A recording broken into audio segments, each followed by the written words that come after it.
hazırıq və əynilik. Buyurun Esra xanım, Esra Günəş mənə yardımcı olun, zəhmət olmasa dəstək olun. Teşekkür ederim İbrahim kardeş. Ülviyə xanım şanslı analardandır ki, bugün onun evlatları ona dəstəkdir, onun yanındadır. İlk öncə təbrik edirəm Ülviyə xanım, nəhayət ki. Gözünüzün nurunu ovçularınızın içində tutmaq da qismət oldu sizə. İllər əvvəl tanıdım mən Ülviyə xanımı. Qəhrəman şəhidimiz 128 gün komada qalıb şəhadətə ucalan Tacəddin İsmailzadənin anası Aygün xanımın sayəsində tanımışdım. Ülviyə xanımın qardaşı, qəhrəmanlarımızdan biri Cəbrayil Xəlilov da bu vətən uğrunda arzularını yarım qoyan igidlərimizdən biridir. Dilmanın, Ağsurayanın Dilman kəndində, tam orta məktəbində tanış olduq. Orada şəhidimiz Tacəddin İsmailzadənin xatirəsinə gözəl bir tədbir hazırlamışdılar. Çox gözəl xatirələrlə qayıtdıq oradan. Məktəbin bütün kollektivi sevgi ilə qarşılamışdı bizi. Başda təbii ki, bu tədbiri təşkil edən, son günə qədər əziyyətini çiyinlərində daşıyan Ülviyə xanım olmuşdu. Həmin vaxtdan da şəhidlər haqqında İsmail xanım mən də bir kitab yazmağa başlamışam demişdi və artıq bir ildən çoxdur keçib. Rahat şəkildə bir ildən çoxdur. Kitab yazmaq asan məsələ deyil. Hələ bir şəhid bacısı üçün şəhidlər haqqında kitab yazmaq bilirsiniz nə qədər çətindir. Hər şəhidin taleyini oxuyanda, hər şəhid ailəsi ilə ünsiyyətdə olanda, onlar haqqında məlumat toplayanda onun qəlbindəki qardaş yarası qanamağa başlayır. Hər şəhiddə öz qardaşını görüb Ülviyə xanım. Çox gözlədik bu kitabı yoxma. Və nəhayət, yuxusuz gecələrinin bəhrəsi gəldi.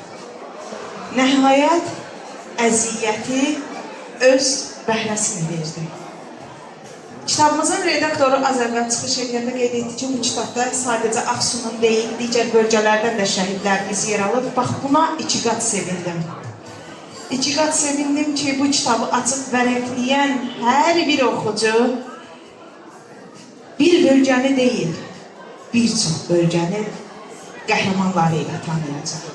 Ülviyə xanım, nə yaxşı ki tanımışam sizi. Yaxşı ki varsınız. Sizə uzun bir can sağlığı arzulayıram. Və həmkar sayılırıq da yazdınız, yazarlar cərgəsinə qoşuldunuz.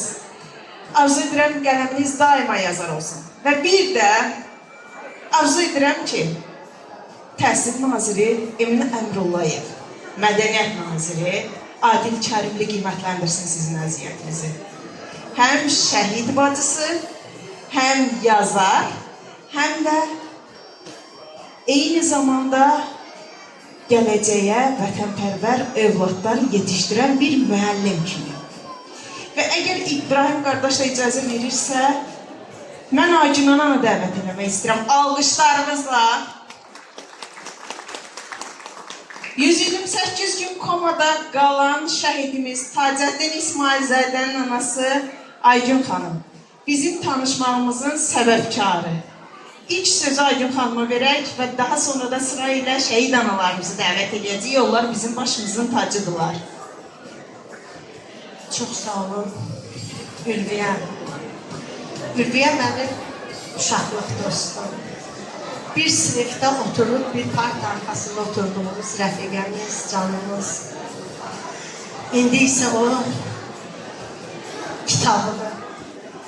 Yəni, hər kitab mənim evimə girən zaman, elə bilirəm, balamın qoxusu gəlir.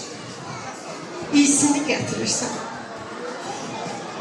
Dağdan, quşdan, məktəbdən, sevgidən şeir yazmaq mənə elə gəlir çox asandır.